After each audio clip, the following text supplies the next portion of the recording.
So hello friends, this is your boy Abhishek Mishra और आज के इस वीडियो में हम लोग एनटीएससी 2023 एग्जामिनेशन के बारे में डिस्कशन करने वाले हैं। तो इस वीडियो में पर्टिकुलरली हम लोग एनटीएससी के हर एक एस्पेक्ट को डिटेल में कवर करेंगे। एनटीएससी एग्जामिनेशन होता क्या है, कितना स्कॉलरशिप दिया जाता है, क्यों आपके लिए इंपॉर्टेंट है, आपको ये एग्जामिनेशन क्यों देना चाहिए, इसकी एलिजिबिलिटी क्राइटेरिया क्या है, एग्जाम पैटर्न कैसा है, सिलेबस में कौन सी चीज़ें इंक्लूडेड हैं, किस तरीके से आप इस एग्जामिनेशन की प्रिपरेशन कर सकते हो, इस पर्टिकुलर एग्जामिनेशन के लिए इंपॉर्टेंट बुक्स क्या है, प्रीवियस ईयर क्वेश्चन पेपर आप कहाँ से डाउनलोड करके पढ़ सकते हो, उसके सोल्यूशन कहाँ से मिलेंगे, इन सभी एस्पेक्ट के बारे में इस वीडियो में हम लोग डिटेल में डिस्कशन करने वाले हैं। पिछले साल या कोविड-19 की वजह से या फिर किसी भी रीज़न की वजह से एग्जामिनेशन कंडक्ट नहीं करवाया गया था। इस साल नोटिफिकेशन आया है, न्यूज़ आर्टिकल्स आपने पढ़ा होगा, ज़रूर पढ़ा होगा कि यार इस साल वैकेंसीज भी बढ़ने वाली हैं, स्कॉलरशिप का अमाउंट भी बढ़ने वाला है। तो आपके लिए गोल्डन अपॉर्चुनिटी है, लाइफ में एक ही अपॉर्चुनिटी आपको मिलता है। जिन लोगों को इसके एग्जामिनेशन के बारे में कुछ भी नहीं पता तो आगे इस वीडियो में आपको ज़रूर पता चल जाएगा, लेकिन जो लोग वेट कर रहे थे कि यार हमको मिलेगा, नोटिफिकेशन आएगा कि नहीं आएगा, काफ़ी ज़्यादा अनसर्टेनिटी थी, इसलिए मैंने पिछले साल कोई भी इसके ऊपर वीडियो नहीं बनाया क्योंकि मैं खुद श्योर नहीं था। लेकिन इस बार आपको ज़रूर प्रिपरेशन करनी चाहिए। कोई भी बच्चा अगर सोच रहा है कि मैं प्रिपरेशन करूं या फिर ना करूं, डेफिनेटली आपको करना चाहिए। उसका सबसे इंपॉर्टेंट रीज़न ये है कि ये एक लाइफ टाइम एक सिंगल अपॉर्चुनिटी मिलता है। अगर नोटिफिकेशन निकला, वैकेंसीज आ गई और स्कॉलरशिप का अमाउंट भी आपको पता चल गया, इतना बड़ा अपॉर्चुनिटी आपसे अगर मिस हो गया, आपको काफ़ी ज़्यादा गिल्ट होने वाला है। इन सभी चीज़ों को ध्यान में रखते हुए मेरा सजेशन यही होगा कि आपको इस साल भी जम के अपनी प्रिपरेशन करनी चाहिए। इस एग्जाम में नहीं तो किसी और एग्जाम में आपको ज़रूर बेनिफिट देखने को मिलेगा। तो सबसे पहले हम लोग बात करते हैं कि आखिर एनटीएससी होता क्या है। NTSC stands for national talent search examination. एक नेशनल लेवल का स्कॉलरशिप एग्जामिनेशन है जो सिर्फ और सिर्फ क्लास 10th के स्टूडेंट ही देख सकते हैं। यहीं पे आपको पॉइंट आ जाता है कि अगर आप क्लास 10th के स्टूडेंट हो या क्लास 9th के स्टूडेंट हो, 8th के स्टूडेंट हो, इस वीडियो को ज़रूर देख सकते हो। अगर आप 10th से ऊपर हो तो इस वीडियो को अपने कजन्स के साथ या फिर किसी भी छोटे जूनियर के साथ ज़रूर शेयर कर सकते हो, उनको ही बेनिफिट होने वाला है। क्लास 10th से अगर आप ऊपर हो, इस वीडियो का आपको ज़्यादा बेनिफिट हो नहीं सकता क्योंकि ये एग्जामिनेशन सिर्फ और सिर्फ क्लास 10th के स्टूडेंट के लिए ही कंडक्ट करवाया जाता है। ये एक नेशनल लेवल का स्कॉलरशिप स्कीम एग्जामिनेशन है। इस एग्जामिनेशन में अगर आप क्वालिफाई कर लेते हो, डेफिनेटली आपको स्कॉलरशिप मिलता है पोस्ट ग्रेजुएशन लेवल तक। तो यहाँ पर सबसे इंपॉर्टेंट क्वेश्चन आता है कि आपको ये एग्जामिनेशन क्यों देना चाहिए। सबसे पहला पॉइंट है यार, ये एक नेशनल लेवल का गवर्नमेंट स्कॉलरशिप एग्जामिनेशन है। इसको प्योरली गवर्नमेंट ऑर्गेनाइज करवाती है, आप डेफिनेटली ट्रस्ट कर सकते हो। लाखों बच्चे इस एग्जामिनेशन में अपेयर करने वाले हैं, डेफिनेटली आपको एक अच्छा खासा कॉम्पिटिशन देखने को मिलेगा। सेकंड इंपॉर्टेंट चीज़ है, अगर आपको एग्जामिनेशन का फोबिया है, अगर आपको डर लगता है कि एग्जामिनेशन कैसा होता है, क्या होने वाला है, क्या नहीं होगा, क्योंकि आप फ्यूचर में आप डेफिनेटली किसी ना किसी एग्जामिनेशन में ज़रूर अपेयर करोगे, चाहे इंजीनियरिंग हो, मेडिकल एग्जामिनेशन हो या फिर डिफेंस एग्जामिनेशन हो, सिविल सर्विसेज हो। आप कोई भी एग्जामिनेशन, अगर आप कोई भी कॉलेज में एडमिशन लेना चाहते हो, डेफिनेटली आपको किसी ना किसी एंट्रेंस एग्जामिनेशन में बैठना पड़ेगा।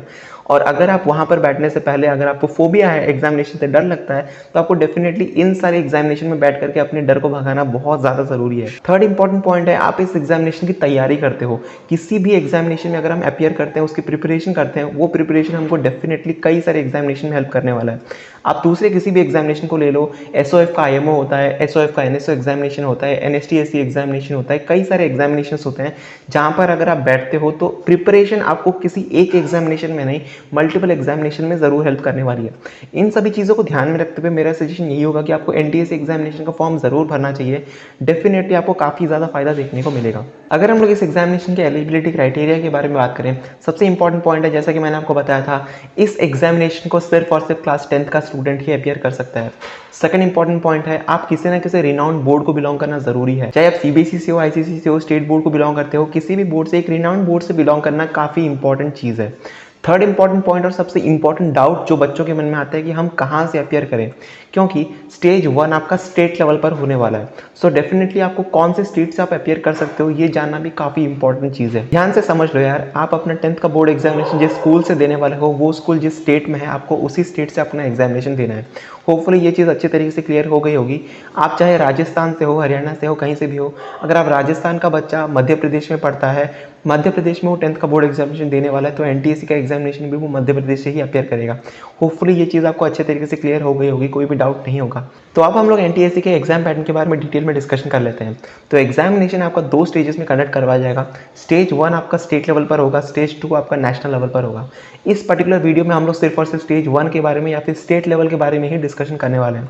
मैं आपको डिटेल में सिर्फ स्टेज 1 के बारे में ही एक्सप्लेन करूंगा, क्योंकि स्टेज 1 ही अपने आप में काफ़ी टफ और काफ़ी कॉम्पिटेटिव एग्जामिनेशन बन जाता है। तो स्टेज 1 आपका 2 पेपर्स में कंडक्ट करवाया जाएगा। पेपर 1 आपका मैट का होगा यानी मेंटल एबिलिटी टेस्ट, और पेपर 2 आपका सैट का होगा यानी स्कोलास्टिक एप्टीट्यूड टेस्ट। पेपर 1 में आपको कुल मिलाकर के 100 क्वेश्चंस पूछे जाएंगे।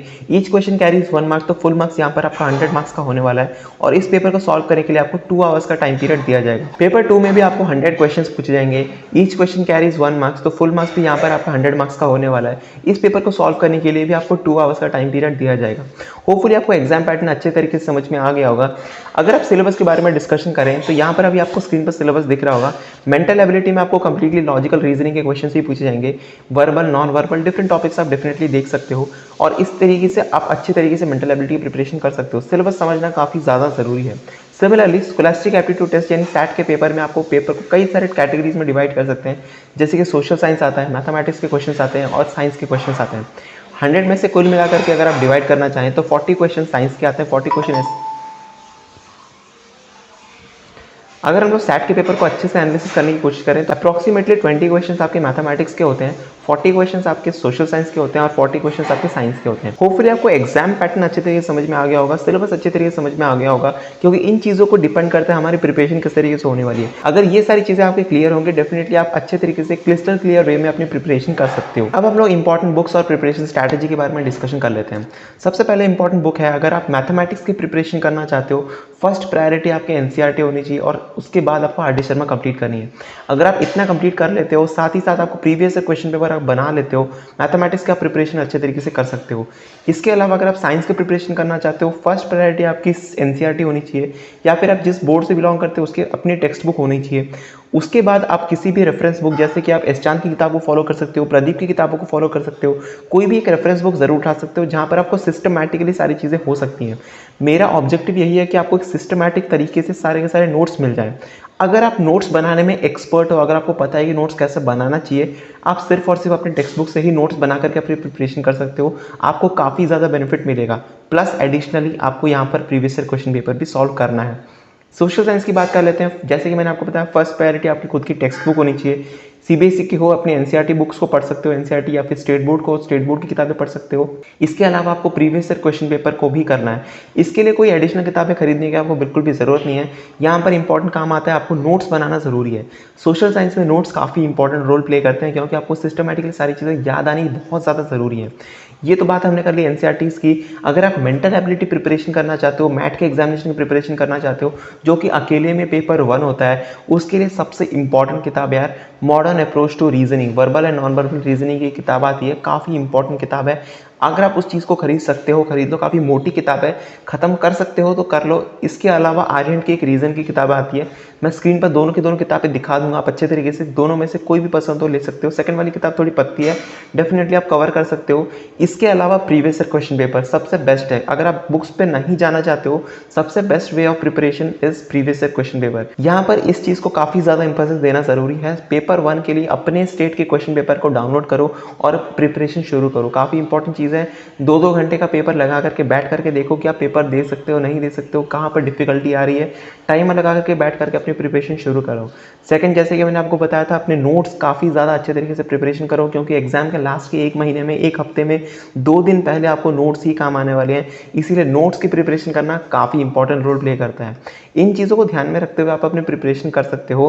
प्रीवियस ईयर क्वेश्चन पेपर के लिंक्स आपको नीचे डिस्क्रिप्शन बॉक्स में मिल जाएंगे, जाकर के जरूर से चेकआउट करो, वहाँ से डाउनलोड कर सकते हो। सोल्यूशंस भी गिवन है, आंसर कीज भी स्टेट वाइज सारी चीज़ें गिवन है। थोड़े पुराने क्वेश्चन पेपर हैं, जरूर से जाकर के उनसे चेक करो, क्योंकि ज़्यादा डिफरेंस आता नहीं है। उन सभी चीज़ों से भी आप अच्छे खासे तरीके से अपनी प्रिपरेशन कर सकते हो। पिछले साल का क्वेश्चन पेपर आपको नहीं मिलेगा, क्योंकि एग्जामिनेशन कंडक्ट ही नहीं हुआ, और उसके पीछे साल का क्वेश्चन पेपर मैं जरूर से आपको प्रोवाइड कर सकता हूँ। अगर ज़्यादा बच्चे इंटरेस्टेड होंगे तो मैं डेफिनेटली दोनों पेपर्स का अलग अलग स्ट्रैटेजी वीडियोस भी आपको बना करके ज़रूर दिखाऊंगा। इसके अलावा मैंने ऑलरेडी मैट के एग्जामिनेशन और सैट के एग्जामिनेशन के ऊपर वीडियो बना रखा है, आप उस वीडियो को भी जाकर के जरूर देख सकते हो। नीचे डिस्क्रिप्शन बॉक्स में आपको लिंक मिल जाएगा। उन वीडियोस में मैंने डिटेल में आपको एक्सप्लेन किया हुआ है कि आप किस तरीके से मेंटल एबिलिटी की प्रिपरेशन, किस तरीके से आप सैट के पेपर के प्रिपरेशन अच्छे तरीके से कर सकते हो।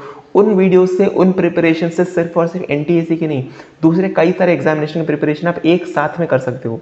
यहीं पर सबसे इंपॉर्टेंट, जैसे कि मैंने आपको पहले भी बताया था, एनटीएसी की प्रिपरेशन सिर्फ एनटीएसी की प्रिपरेशन नहीं होती है, आईएमओ के लिए भी काम आ जाएगा, फ्यूचर के एग्जामिनेशन के लिए भी काफ़ी ज़्यादा इंपॉर्टेंट प्रिपरेशन हो जाती है। इसीलिए मेरा सजेशन यही होगा, पढ़ते रहो, अभी से कंटिन्यू करते रहो। अगर आपको लगता है कि एग्जामिनेशन नहीं होगा और नोटिफिकेशन आ जाएगा, आपको काफ़ी ज़्यादा गिल्ट होने वाला है। इस चीज़ को ध्यान में रखते हुए ही आपको अपनी प्रिपरेशन करनी है, क्योंकि आप मैथमेटिक्स के लास्ट मोमेंट में प्रिपरेशन कर सकते हो। अगर आप मैथमेटिक्स में अच्छे हो, लास्ट मोमेंट में मैथमेटिक्स की प्रिपरेशन कर लोगे, लेकिन सोशल साइंस की प्रिपरेशन बिल्कुल भी नहीं कर पाओगे, ऑटोमेटिकली आपका ग्रेड डाउन हो जाएगा, कॉन्फिडेंस लेवल गिर जाता है। सिलेबस में एक चीज़ आपको ध्यान में रखना जरूरी है कि सिलेबस में आपको क्लास 9 और क्लास 10 दोनों कवर करना है, और इसीलिए आपको ऑटोमेटिकली नोट्स बनाते हुए ही जाना है। इन चीज़ों को ध्यान में रखते हुए आपको प्रिपरेशन करनी है। नोट्स बनाओ, नोट्स को सिस्टमैटिकली रिवाइज करो, इसी से लेकर के आप सिलेक्शन अपना ले सकते हो। स्टेज 1 अगर आप एक बार अच्छे तरीके से क्वालिफाई कर लेते हो, स्टेज 2 ऑटोमेटिकली आप प्रिपरेशन कर जाओगे। डेफिनेटली एनसीईआरटी वहाँ पर काफ़ी ज़्यादा हेल्प करने वाली है। अगर आप स्टेज 2 के ऊपर भी वीडियो चाहते हो तो मैं आप डेफिनेटली वीडियो प्रोवाइड कर सकता हूँ, जहाँ से आप अपनी प्रिपरेशन स्ट्रैटेजी बना लोगे। तो इस तरीके से हमने एनटीएससी एग्जामिनेशन के बारे में डिटेल में डिस्कशन कर लिया। इस वीडियो में मैंने हर एक एस्पेक्ट को डिटेल में कवर करने की कोशिश की हुई है। अगर आपको इसके अलावा कोई भी डाउट रह जाता है तो नीचे कमेंट सेक्शन में ज़रूर बता सकते हो। मैं उन सारी चीज़ों के ऊपर ज़रूर कमेंट करने की कोशिश करूँगा, आपके सारे के सारे डाउट्स ज़रूर क्लियर करने की कोशिश करूँगा। जितने भी फ्री मटेरियल्स अवेलेबल होते हैं मैं उन सभी चीज़ों को प्रोवाइड करने की ज़रूर कोशिश करूँगा। आप में से कई सारे स्टूडेंट ऐसी डिमांड भी कर लेते हो जो कि पूरी हो नहीं सकती। मेरे से किताबें मांग लेते हैं PDF के, वो मैं कहीं भी प्रोवाइड नहीं कर पाऊंगा, क्योंकि मेरा वेबसाइट है वो सारे के सारी चीज़ें बंद हो जाएंगी, कंप्लीटली डाउन हो जाएगा। मैं वो सारी चीज़ें प्रोवाइड नहीं कर सकता हूँ। जो लीगल चीज़ें हैं उन सभी चीज़ों को मैं ऑटोमेटिकली अपलोड कर देता हूँ। इसके अलावा आप किसी भी दूसरी इंपॉर्टेंट किताबों के बारे में जानना चाहते हो कि प्रदीप की किताबें कैसे होती हैं, चांद की किताबें कैसे होती हैं, मैंने उन सभी चीज़ों के ऊपर भी डिटेल में बुक रिव्यूज़ किया हुआ है। उन सभी चीज़ों को भी जाकर के ज़रूर से चेक करो, आपको समझ में आ जाएगा कि आपको किताब खरीदनी चाहिए कि नहीं खरीदनी चाहिए। कई सारी किताबें हो जाती है, पढ़ने में डिफिकल्टी आती है, इसलिए उन सभी